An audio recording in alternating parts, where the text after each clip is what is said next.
Greetings, kinesiology majors. This is Weed. This is the last couple of chapters and presentation for the textbook. So this is Chapter 8, which is Sport Management Careers, Chapter 9, Corporate Wellness, Chapter 10, Research in Kinesiology, Chapter 11, Early Career Do's and Don'ts, and then Chapter 12, How to Maintain the Excitement as a Kinesiology Professional During Mid-Career. So if you recall, there are SLOs for PhD 1301, Foundations of Kinesiology. You might want to look into those. You might see some questions on the final, as well as determine how successful you were with leaving this class. And we'll be talking about some of these as we're moving forward. So chapters 5, 6, and 7, they were about the clinical, coaching, and teaching professions. As a review, chapters 8, 9, 10, 11, and 12 are sports management, corporate wellness, this suggestions for early pre-career and career success, and the mid-career attributes and insights. So sport management has been around for a while. The professional sports industry started in the 1880s, where it became more formalized, as we talked about in history. And so it's a large business with many opportunities. And part of that, remember, we had increased leisure time due to urbanization and technology, mass communication, etc. And then we also had radio, then television, and now we have the internet, and we have ESPN and all the other sports networks with sports 24/7. So here are some of the professions. So sport management is a huge field. If you notice, not very many of these are specifically teaching people how to move, but it's somehow managing that potential for others. So facility management, sport marketing, sales and promotion, sport information, athletic or rec directors, esports, public relations, sports sponsorship, sports agents, event management, and compliance with sports leagues. I would take time and view this. This is SUNY, which is State of University of New York, Delhi, I don't know how you say it, but they talk about their recreation and sports management facility. And you can see, besides this blurry picture here of an indoor arena of something, but here they're working on field maintenance. Out here, this is golf course. So there's a lot of opportunities that you can use with this. So someone has to be in charge of all of these different facilities here. You have a baseball diamond, you have these buildings here, you have these athletic fields. And so someone has to take care of those, not just the day-to-day work, but someone has to manage all of those and make sure that you have all the right materials, that the lines on the track are decent, that the field, I'm assuming that's field turf, that you have it brushed every once in a while and it's in good standing. So going back, facility and event management, there's parks and recs where you can get jobs as well. Think about all the different private community sports facilities that are around here. Any gym is a sport facility, and there's a lot that are specific. I just saw where I live in the greater Tomball area. They're talking about building a new facility. It is called, it's not called, it is going to be for volleyball. So some of the duties as a sport or event manager: you get to supervise staff, train staff, you get to enforce rules, modify venues to ensure compliance. Consider that option in the wonderful world of COVID that we live in right now. Here is some sort of road race, it appears, at the starting line. I don't think there's social distancing, but that's probably an old picture. You get to enforce federal laws, you order inventory and equipment, teach, promote, continuing education for individuals, and you get to screen and hire qualified people.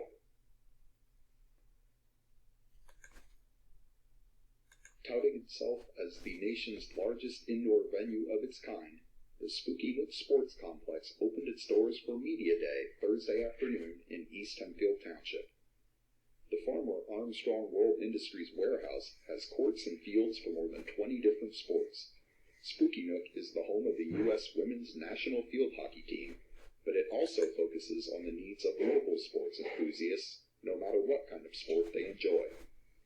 In addition to its many athletic venues, the 700,000 square foot facility also features a family entertainment center, a food court, a fitness area, numerous meeting and conference rooms, a physical therapy area, several rock climbing walls, and a performance training center.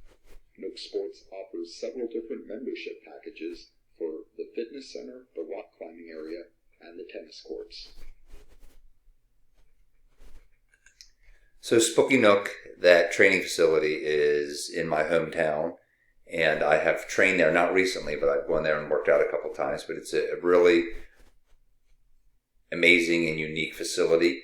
They now have a hotel within the facility, so when they have youth and AAU, those types of championships there that people can stay, it's kind of expensive. They also built a number of hotels in the area to house those individuals, which is very interesting as well. And as they said, it is the home to U.S. women's field hockey, which is a sport. It's an Olympic sport.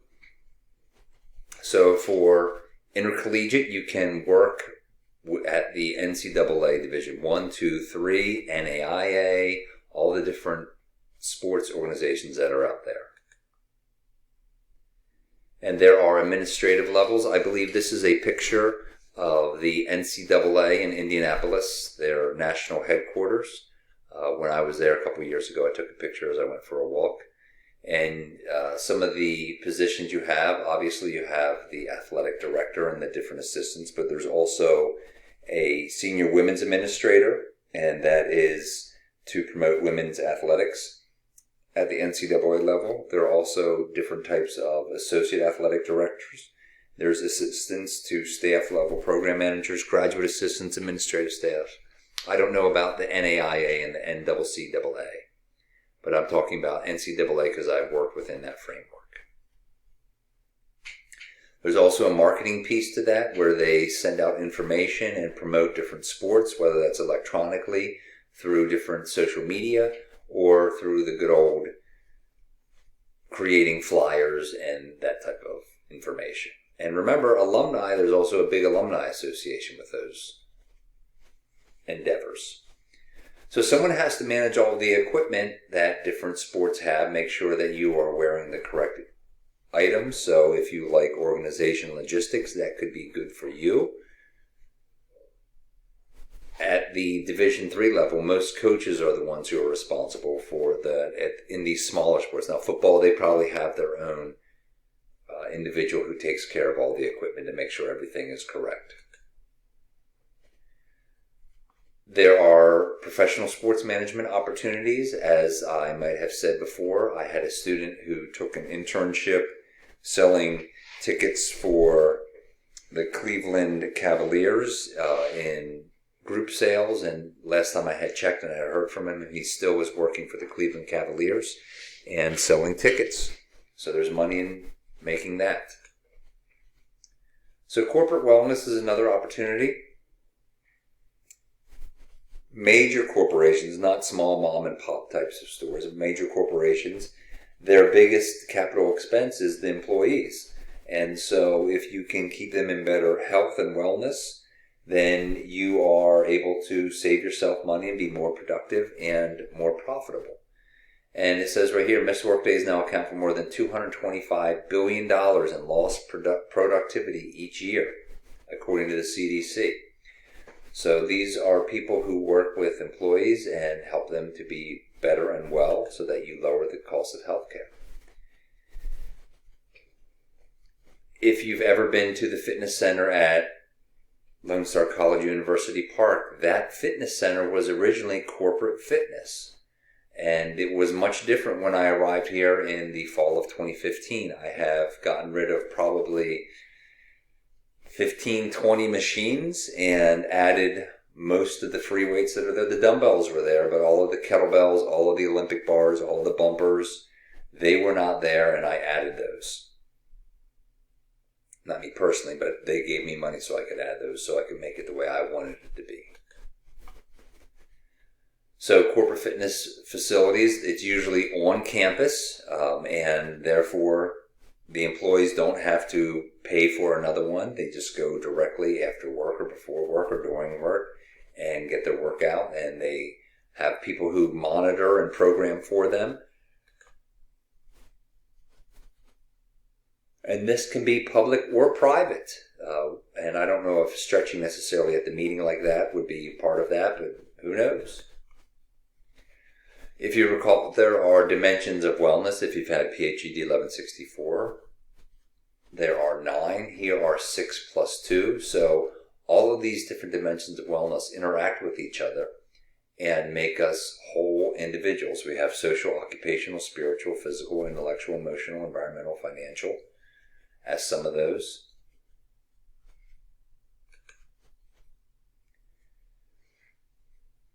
So usually the advantages of having a wellness program: it improves efficiency at work, it reduces absenteeism and sick leave, the employees are in a better mood, you have a better financial outlook, and you have reduced healthcare costs.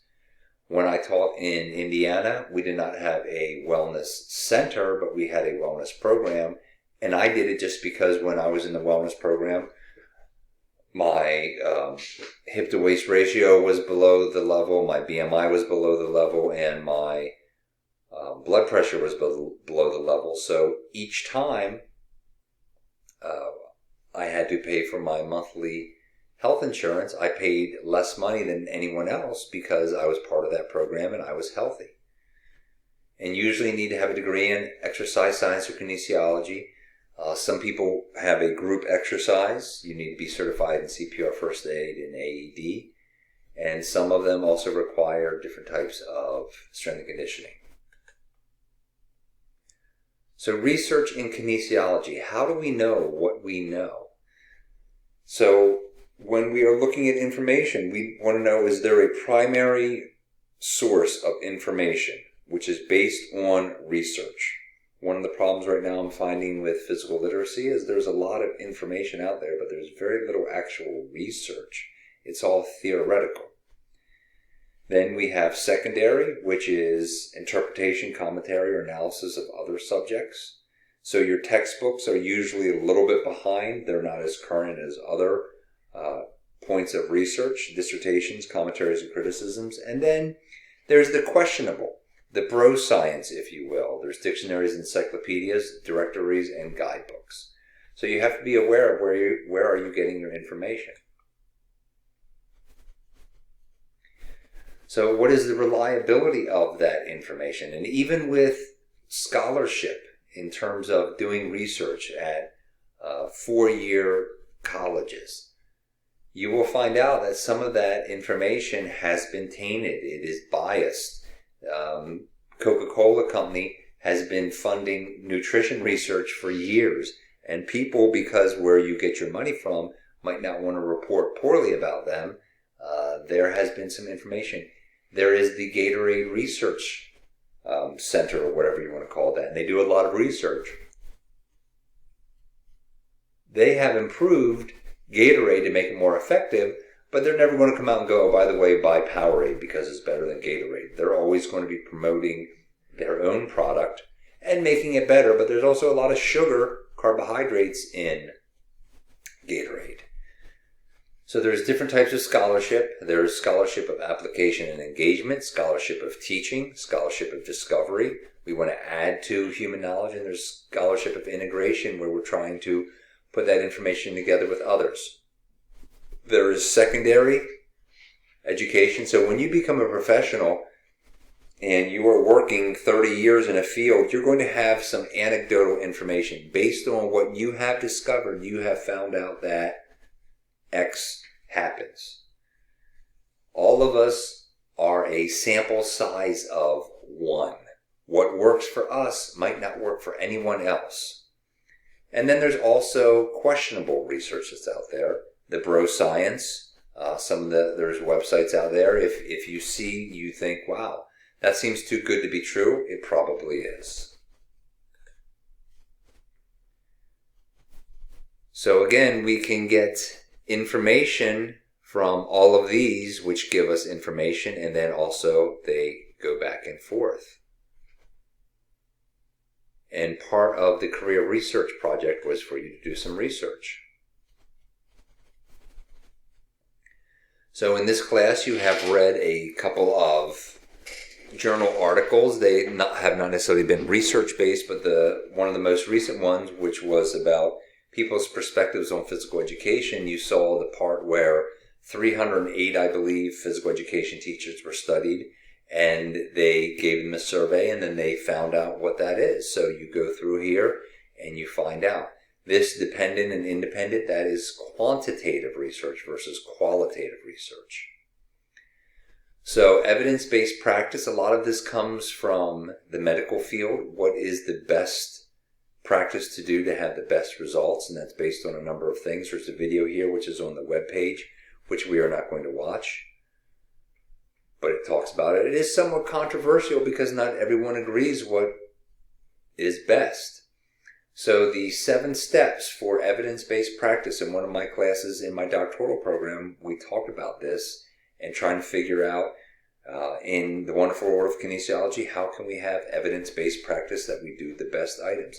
So evidence-based practice says that physical education teachers should not allow students to peer captain teams and pick their teams, because that is ineffective and it causes problems, as we saw.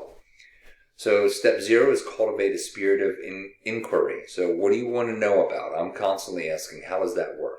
Then we want to ask clinical questions in the PCOT format, which is population of interest, intervention or area of interest, comparison, intervention or groups, outcome, and time. So I work at a community college. That's what I plan to do my dissertation on. So what I find at Lone Star College, University Park might not be applicable to Cecil College in Northeast Maryland, or another community college in Kansas or Washington State, because there are certain dynamics about Lone Star College which are different than others.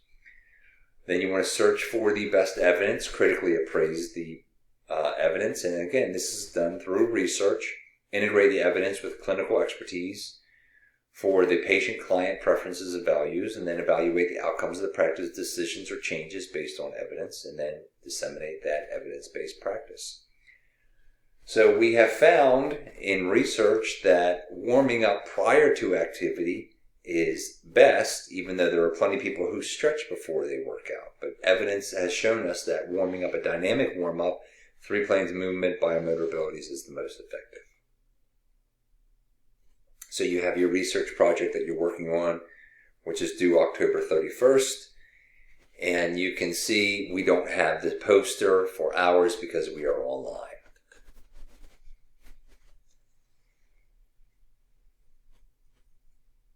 So chapter 11, some career do's and don'ts.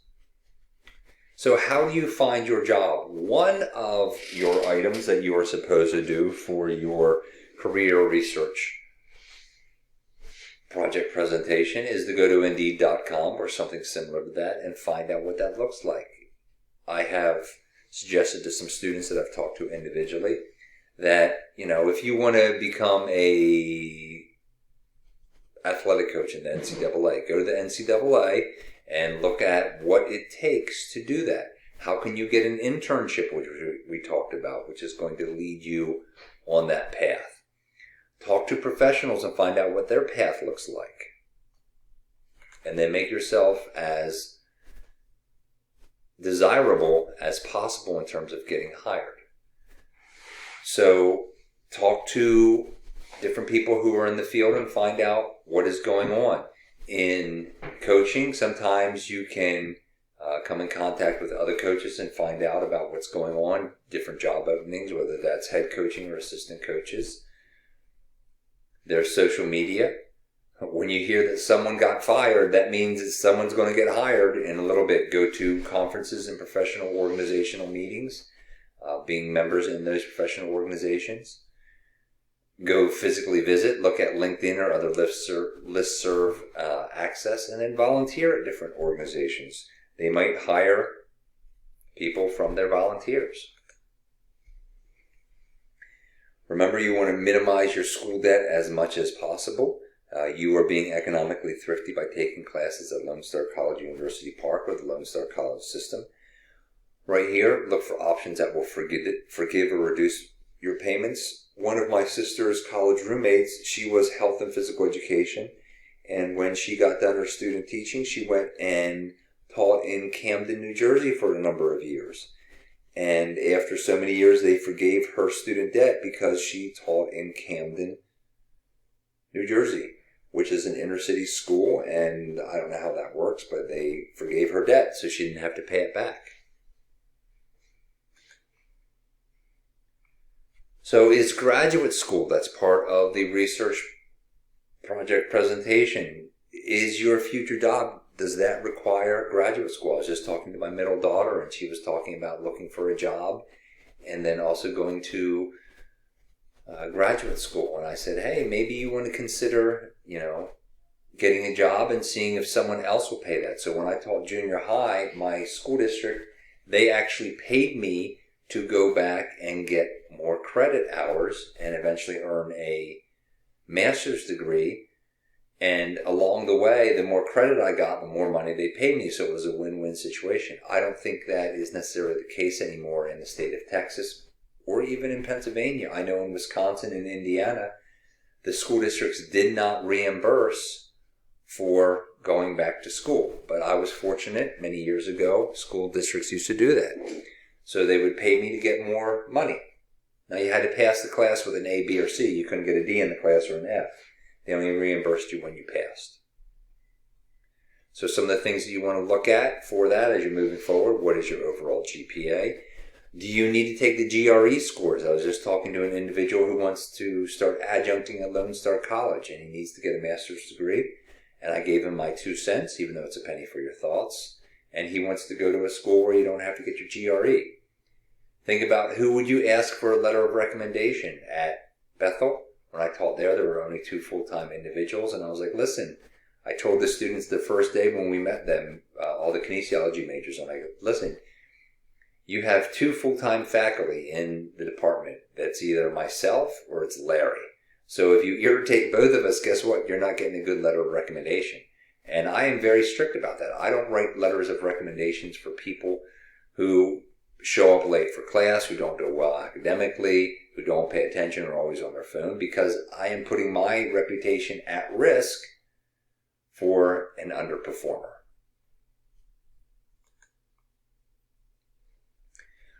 There are professional organizations. Remember, we talked about clubs. So when you transfer to your 4-year school, is there a club? If you're interested in starting a kinesiology club at Lone Star College, University Park, you can go to a website somewhere, the Lone Star College, about what it takes to start a club. And you need to have so many signatures, and then you can become an official club, and they'll fund you, and you can go on field trips, etc. So what professional organizations do you belong to? And what is the benefit of becoming a member to that? Remember, I'm a member of the NSCA, the National Strength and Conditioning Association. It does cost money. Some of the places where I've been employed, they actually pay me to be a member. I have had colleges pay for different certifications that I've gotten. I've also had colleges pay for me attending the national conference. But there's still usually money out of pocket before you get reimbursed. So for Chapter 12, is there going to be potential for change in your job? Are you aware of that? Have you looked forward to that? So, if you were in the early 1800s or early 1900s, you made wagon wheels. How did you adjust when they moved from wagons to automobiles? So this is my career path. I'm sorry, as I was looking at this earlier, I should have made each of these different items, my jobs here, a little bit different color. So you can see, here's where I started teaching health and physical education at the Red Line Area Junior High School. At that time, I was also coaching track and field at different levels and cross country. I earned my Master's of Science in Exercise Science and PE at Western Maryland College, and then I was hired directly here at Cecil Community College. During my stay at Cecil, I got my USATF Level 1 and Level 2, which Cecil helped me to pay for, and then I also got my NSCA CSCS, which Cecil helped me to pay. I was coaching track and field at this time at the college level, and then my next job was University of Wisconsin-Whitewater, where I was the head women's track and field coach, and I was also an instructor of HPRC. If you notice, I didn't get any certifications or add to my degrees at this point. So a degree here, some certifications here, then I went to Bethel, and I got a certification for the FMS, Functional Movement Screen Level 1. And then when I moved to Lone Star College, I got my fundamental capacity screen, and in the past 3 years, I have been a doctoral student at the University of North Carolina, Greensboro. So that is my path. Your path might be similar or different. So what is a mid-career professional? That's someone who has over 10 years of experience in a particular industry. So this is my 29th year of teaching. And so you should be past the entry level at this point. And you're trying to look for some work-life balance. That is, if you have a family. So you're looking at how much time do I spend at work, how much time do I spend at life. Now remember, during different parts of this, your career, you might have it going one way or the other. When I coached cross country, indoor track, outdoor track, that was a lot of time, and I might have been tipping more towards life right now with my daughters in college and my oldest daughter living in South Korea and me taking doctoral classes. It's not necessarily work, but there's a lot of work that I have to do, so that might be tipping towards that work again. But once I complete my degree, then I'm going to try to get back here more to life as you're going through. And what can you do to add to that? I'm currently in my 5th professional job. So you want to be prepared. Look at the mentoring opportunities. Do you need to go to graduate school to continue progressing in your career? How do you volunteer? I volunteered at a number of different opportunities throughout my teaching and coaching career. Make sure you update your resume. If I were you, I would start a resume now in the face-to-face version. I don't know if we're going to add that. We had a resume where you build your resume, and then when you accomplish something, you go back and you immediately put that in your resume or CV, which is a curriculum vitae. And then keep your LinkedIn profile updated. So have a plan as you're moving through. What is the next progression that you want to do, if you want to do that? So mid-career professional, some different items you want to consider. I don't know if I would be considered mid-career anymore, but looking at retirement, what's going on as you go through. And we start looking at the future and also those up-and-coming professionals. Maybe we can mentor them as well. So how can you infuse passion into your career? So here are some things that you can do. I think every time that I have moved from one job to the next job, I have left that previous job better than when I arrived on a variety of levels. Try to avoid burning bridges because you might need those people as references in the future. Think about where are you in self-reflection and how can you move forward and improve yourself. Again, update your resume and curriculum vitae. Learn how to reduce your stress better. Are you breaking off to a more specific area of kinesiology, or are you going to stay a generalist like myself? Continue going to professional conferences. I really enjoy going to TAFER and the NSA National Conference. when I finish my doctoral degree, I might join some greater professional organizations as well, and try to stay with people that are positive and moving forward. This is something that Benjamin Franklin said. So it takes many good deeds to build a good reputation, and only one bad one to lose it. So that's unfortunate that, you can have a career of amazing accomplishments, and then you do one individual item poorly, and it taints that whole thing. We have a lot of quote unquote revisionist history nowadays, where there were people who are in Hall of Fame for athletics, and then it comes out that, they did something that was illegal, and now people are talking about, hey, we need to kick them out of the Hall of Fame. And I find that terrible. I mean, Lance Armstrong, not to use him as an example, but he won how many Tour de France?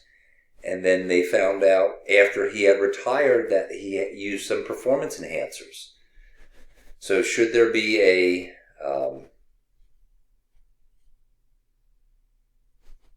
statute of limitation on that, where we realize, oh, well, maybe that wasn't a good thing? Because our society changes and evolves, and we can't necessarily hold people 50 years ago to the same standards that we have now, because things are different.